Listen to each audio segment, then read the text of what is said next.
En medio de un mundo cargado de malas noticias, un mundo lleno de virus, enfermedades, guerras y rumores de guerras,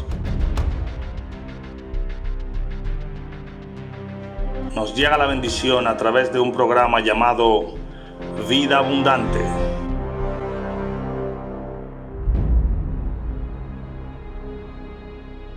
Esta y todas las semanas, a través del canal del Reverendo Jesús Brito. Vida Abundante.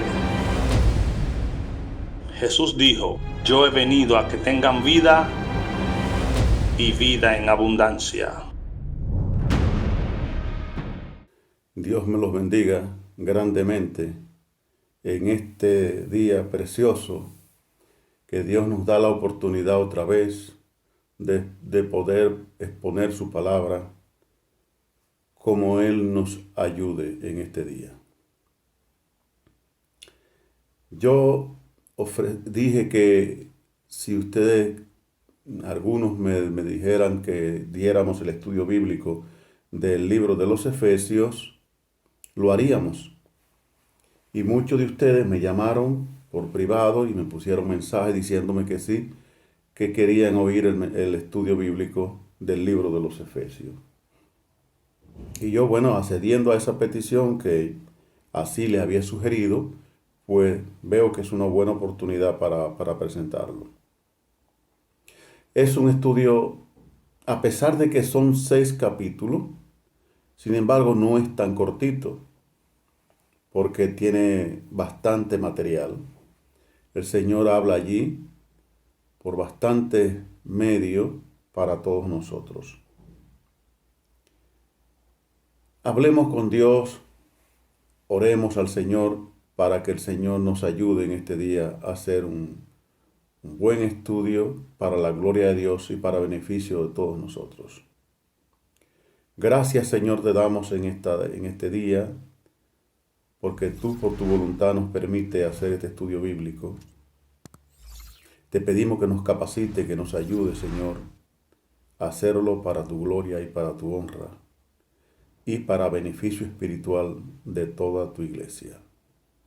Muchas gracias, Dios, en el nombre de Jesús. Amén y amén. En el domingo pasado hablábamos del bosquejo, presentábamos el bosquejo de lo que es este libro. Un libro muy bonito, a pesar de que tiene 6 capítulos, no es tan corto. Y antes de dar el estudio, de entrar en el estudio en sí, yo quiero saludar a mucha gente, a toda la gente que nos está siguiendo, que no son muchos. Yo aspiro y oro para que el Señor nos ayude a tener un buen grupo, por lo menos siquiera de 100 a fin de año. Yo creo que si todos le dicen a su familiar, a alguien que se suscriba a esta plataforma, a este canal de YouTube, pues podemos tener esos 100 quizá antes del año.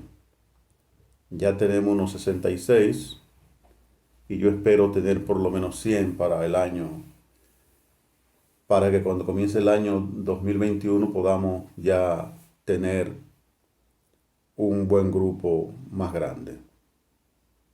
Muy bien. Aquí queremos resaltar algunas cosas que no dijimos en el bosquejo aquella vez, cuando hablábamos del templo de la diosa Diana, que ese templo era bastante grande, dijimos, pero no explicamos todo con detalle. Tenía unos 128 metros de largo y 73 de ancho.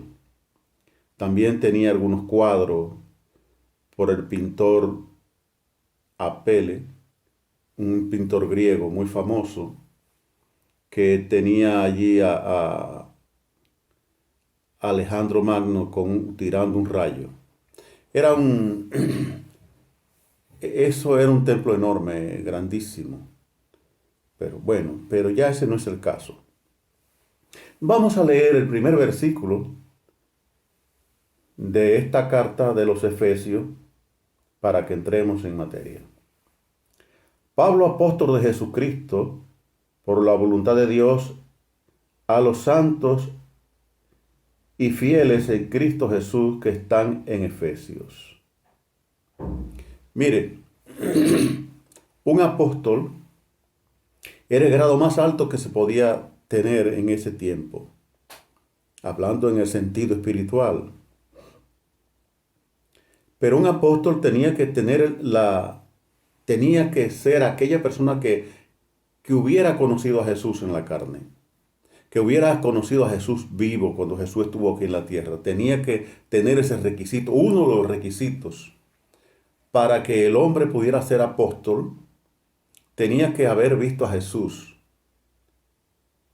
Y yo creo, y ustedes saben, que Pablo tuvo esa condición, aunque después de la muerte, porque él no lo conoció vivo, tuvo el privilegio de conocer a Jesús camino a Damasco, cuando Jesús le salió al encuentro, cuando él perseguía a la iglesia de Jesucristo. Entonces Pablo se encontró el momento más histórico de la vida de Pablo para mí, es que encontró a Cristo y Cristo le dice, ¿por qué me persigues? Todo el mundo conoce la historia. Y Pablo le contesta, una de las cosas que le contesta a Pablo, dos cosas le contesta. Le dice, ¿quién eres? Y Jesús le dice, yo soy Jesús a quien tú persigues. Y Pablo le dice, ¿qué quieres que haga? Una pregunta que para mí tiene mucho significado, tiene mucho valor, y que la iglesia debiera hacer la suya. La iglesia de Jesucristo debiera hacer suya esa palabra que Pablo le dijo al Señor Jesús. ¿Qué quieres que yo haga? ¿Le ha dicho usted alguna vez al Señor qué quieres que yo haga? Si lo ha hecho, le felicito. Entonces, un apóstol tenía que tener esta condición, tenía también que hacer iglesia, o sea, tener iglesia, tenía que escribir los libros de la inspiración por el Espíritu Santo, tenía que tener todos esos requisitos para poder ser llamado apóstol. Ahora hay muchos apóstoles, pero bueno, yo no quiero entrar en ese tema. Pero los apóstoles de Jesucristo eran personas que tenían los requisitos de hacer eso. Había otro requisito y era de sanar enfermos. Ustedes se recuerdan que aquel joven que cayó de la azotea y se mató cuando oía a Pablo, Pablo fue y lo resucitó. O sea que estamos hablando que era un apóstol completo. Y sanaban enfermos por donde quiera. Ustedes se recuerdan que la Biblia dice que el apóstol Pedro, con la sombra de este hombre, solo se sanaban los enfermos. O sea, un apóstol tenía que tener todos esos requisitos. Y aquí el apóstol Pablo dice, Pablo, apóstol de Jesucristo, por la voluntad de Dios. ¿Es usted eso? ¿Usted es pastor, evangelista, misionero, por la voluntad de Dios? Si es así, entonces yo le felicito de todo corazón. Tenemos pastores que nos escuchan domingo por domingo, como el pastor Benny en San Juan de la Maguana, Manuel de Jesús Pérez en Nueva York. Gente que yo sé que están muy dedicados a Dios. Aquí el pastor José María y entre otros. Y gente de mucha capacidad oyendo estos estudios que damos a través de este canal.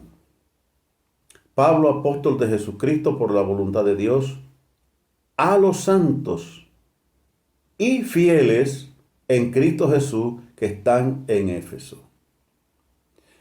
Santos y fieles. Mire, la palabra santo, todo el mundo conoce que es, lo sabe hasta un niño en la iglesia, apartado para Dios. Los utensilios en la iglesia o antes de Cristo, los utensilios dicen los utensilios dedicados a Dios, dedicados a la iglesia, o a la iglesia no, dedicado a Dios, son utensilios santos, son utensilios apartados, lo que querían decir. Y tal vez tuvieran cascado, a lo mejor algunos medio cuarteados, eran utensilios dedicados a Dios, no lo dedicaban a otra cosa, como debe ser la iglesia en este día, dedicada a Dios, porque somos santos y fieles. Aquí Pablo dice que están en Éfeso, pero yo digo que están en todas partes, como dice el mismo apóstol Pablo en Primera de Corintios, capítulo 1, dice que donde quiera que estén, en cualquier lugar,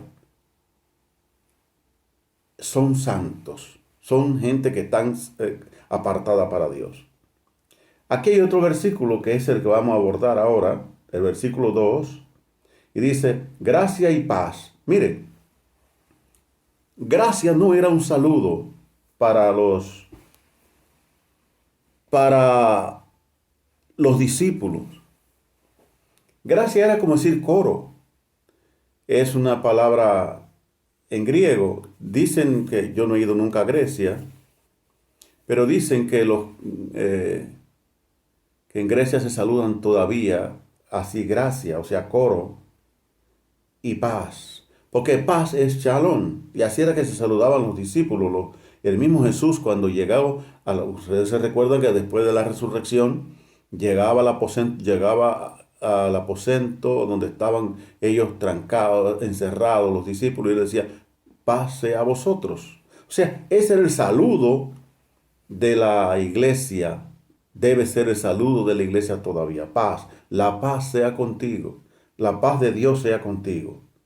Entonces, gracia y paz a vosotros de Dios, nuestro Padre y del Señor Jesucristo. Gracia y paz. Yo por eso digo que un apóstol tiene que tener los requisitos, ya dijimos, de haber hecho todo eso, pero también sanar enfermos. A mí me dicen mucho, ¿y por qué ahora la iglesia no sana enfermos como antes? ¿Por qué ahora la iglesia de este tiempo no sana enfermos? Yo casi nunca me gusta meterme en eso porque a veces eso es hasta doctrinar. Hay iglesias que basan su doctrina en la sanidad, y dan campaña y dicen campaña de salvación y sanidad divina.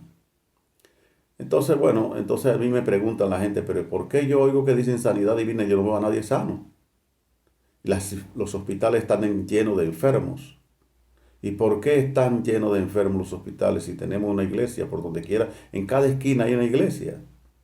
¿Por qué no se sanan los enfermos? Yo les contesto a lo que me preguntan, así que yo sé que me lo están preguntando quizás por saber algo. Yo les digo, mira, es que el tiempo de la iglesia no es para sanar enfermos. La iglesia no está para sanar enfermos ahora. El tiempo de la sanidad de la iglesia ya pasó. Eso no quiere decir que no pueda haber Dios hacer un milagro. Dios hace milagros cuando Él quiere y como Él quiera. Porque Dios es Dios. Y para Dios no hay nada imposible. Nada es imposible para Dios. A Dios lo mismo es una cosa que la otra. Dios puede sanar a los enfermos hoy como no sanarlos. Dios puede hacer lo que quiera. Pero una cosa es que Dios sane a un enfermo y que Dios efectúe un milagro, porque los efectúa, y yo estoy seguro de eso. Otra cosa es hacer una campaña de salvación y sanidad divina. Yo creo que ustedes perdónenme que no quiero doctrinar a nadie, que es un error para mí. La iglesia está ahora para predicar el evangelio de Jesucristo, para andar como los santos. Y es lo que dice aquí, por la voluntad de Dios, a los santos en Cristo Jesús. Primero dice en Cristo. ¿Sabe por qué? La palabra Cristo era la divinidad. Por eso Pablo resalta este nombre, Jesucristo, casi en todos sus escritos. Ustedes van a Primera de Timoteo, a Segunda de Timoteo, van a casi a todos los libros de Pablo, y él dice el Señor Jesucristo. El Señor Jesucristo. Nunca se refiere de otra manera a nuestro Señor Jesucristo. Siempre al Señor Jesucristo. Primero, porque Jesucristo es el nombre de la divinidad, el nombre divino. Recuerden el evento de Pedro cuando Jesús le pregunta, ¿ustedes quién dicen que soy? Y Pedro le dijo, tú eres el Cristo. O sea, tú eres el divino. Tú eres el Dios divino. Tú eres el Dios omnipotente, omnisciente, omnipresente. No se puede ser omnipresente si no se es divino. Entonces, Dios, Jesús, que es lo mismo, es divino, omnipresente, omnisciente, omnipotente. Eso es todo, Él. Esa palabra Cristo significaba la divinidad de Jesús. Entonces Jesús, que es divino, es el nombre divino, y Jesucristo, Cristo es el nombre divino y Jesús es el nombre humano. El que se podía ver, porque usted no puede ver lo divino. Nadie puede ver a Dios. Pero a Jesús se le podía ver durante estuvo aquí en la carne, en la tierra. Se podía ver por donde quiera, predicando el Evangelio. Y una de las cosas que Él mandó a la iglesia para este tiempo es que predicaran el Evangelio a todas las criaturas, a todo el mundo. Fueran y predicaran el Evangelio por donde quiera. Entonces, encontramos de estos versículos del 3 al 6, el llamado celestial de la iglesia. El llamado celestial de la iglesia. Y vamos a leer solo el versículo 3.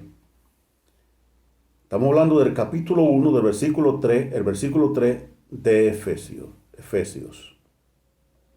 Bendito sea el Dios y Padre de nuestro Señor Jesucristo, que nos bendijo con toda bendición espiritual en los lugares celestes en Cristo. Gloria a Dios. Qué lindo, ¿eh? Es bonito poder decir que hemos sido llamados por Dios. En estos versículos del 3 al 6, está el llamado celestial de la iglesia, donde Dios planifica la salvación de la iglesia, la salvación de los hombres. Dios planifica salvar al hombre. Y dice que cuando usted llega hasta Dios, usted está sentado en lugares celestiales. Gloria al Señor. Entonces, del 7 al 12, Jesucristo paga el precio por la iglesia. Del versículo 7 hasta el 12, usted encuentra que Jesucristo pagó el precio por la iglesia. Y eso es precioso, un precio muy alto, muy grande. Yo creo que en las muertes crueles que yo he oído en mi vida, y ya tengo 67 años, que he oído en mi vida, más crueles no podría ser, porque la gente le da un tiro a la persona, los mata, porque la gente en todos los tiempos hay mucha gente en la vida que no les importa matar, donde eso no se debiera hacer nunca, porque nadie nos ha dado la vida aparte de Dios. Entonces el único que nos tiene que reclamar cuenta a nosotros por nuestra vida es Dios, pero nadie tiene que quitárnoslas. Pero bueno, he oído de muchas muertes crueles, bastantes muertes crueles. Pero como la muerte de Jesús no pudo ser más cruel. Ese es el precio que pagó Jesús por usted y por mí. Muerte, como dice la Biblia, muerte de cruz, muerte maldita. Era una muerte tan terrible que no hay que mencionarla. Entonces en el versículo 13 y 14, el Espíritu Santo protege la iglesia. Oiga qué lindo es esto. No estamos solos. Jesús dijo, yo me voy, pero no los dejaré solos. Le mandaré el Consolador para que esté con ustedes hasta el fin del mundo. Y yo quiero leer el versículo 14, que es las arras de nuestra herencia hasta la redención de la posesión de su gloria. Mire, los orientales tenían por norma que cuando hacían una transacción, un negocio, se quitaban un pelo del bigote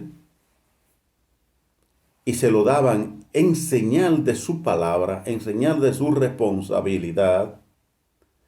Y ese pelo era la herencia, o sea, la palabra que le entregaban a la persona con quien iban a hacer la transacción. Y ese pelo era una señal de que era una responsabilidad muy grande delante de ellos que había adquirido.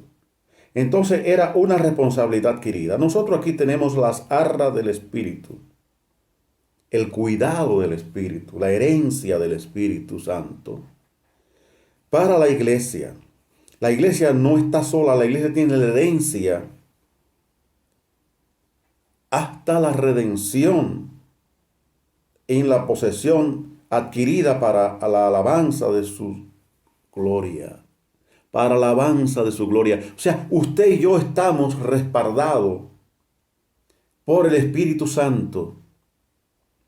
Respaldado por el Espíritu Santo. Cuidado por el Espíritu Santo. El mismo apóstol Pablo en el capítulo 8, en el versículo 26, dice que el Espíritu Santo gime ante Dios por nosotros día y noche con gemido indecible, con gemido delante de Dios por nosotros, por nuestras debilidades, porque no podemos ser salvos por nuestra justicia, porque nuestra justicia no es nada, no somos nada, aunque algunos se crean que sí que son algo, no somos absolutamente nada. Somos malvados, infieles, somos personas que no nos importa el otro. En fin, tenemos muchísimas carencias para poder decir que esto es por nosotros. Esto es solamente por la voluntad de Dios. Mire, yo les voy a hacer una anécdota que me pasó a mí hace ya más de un año. Yo aquí tengo que ir no voy porque me invitan unos hermanos de una iglesia donde le dicen Burela. Y ellos son muy amables y son buenas personas. Yo los quiero mucho, esa iglesia la quiero mucho. Y en esa iglesia yo he ido a predicar muchas veces. A ellos cuando oigan este estudio van a acordarse que sí. Y yo fui un día y prediqué en Corintios 13 del amor de Dios. Y en el mensaje dije lo que yo siempre digo, que Dios es un gran mundo de amor. Dios es amor, dice la Biblia. Pero yo digo que ese es un mundo de amor. Abarca al mundo entero. Su amor es más grande que, dice un coro que ya no se canta, porque ya ahora se cantan otras cosas y amén, las cosas cambian. Dice que es más alto, el amor de Dios es más alto que yo no puedo ir por encima de él. El amor de Dios es más ancho que yo no puedo ir fuera de él. Es más profundo que yo no puedo ir fuera de él, algo así. O sea, el amor de Dios es tan grande que es inigualable. Entonces allí pues había unos hermanos muy, muy alegres, porque siempre cuando hay otro hermano allí con guitarra y nos pasamos el tiempo cantando con guitarra y alabando a Dios. Y nos pasamos un día precioso, comemos ahí mismo, hay un lugar fuera de la iglesia, pero pertenece a la iglesia, y allí comemos y cantamos y alabamos a Dios y pasamos un día de verdad maravilloso. Y siempre vamos mi mujer, mi hija y yo allí a predicar cuando ellos nos invitan. Y alguien me dice, usted predicó del amor de Dios. Mire, el amor de Dios, porque somos salvos por amor. A mí no me gusta llevar doctrina cuando voy invitado a una iglesia, porque entonces puede ser uno malinterpretado y buscarse algún problema que yo no quiero. Y ya a esta edad mucho menos. Yo no le quise decir nada, pero él me insistía con el amor de Dios y con el amor de Dios, y yo me quedé callado y no le decía nada. Y yo le decía, mire, Dios es amor. En una ya tuve que decírselo. Dios es amor, grandemente amor. No hay nadie que ame tanto como Dios. Pero no vamos a ser salvos por amor. Vamos a ser salvos por gracia. O somos salvos, no que vamos. Somos salvos por gracia. Y él me dice, pero ¿cómo puede ser esto? Yo le busqué un versículo. El versículo, capítulo 2, el versículo 5. Y le busqué también el versículo 8. Voy a leer el versículo 8. Porque por gracia soy salvo. El versículo 2 dice igual, más o menos.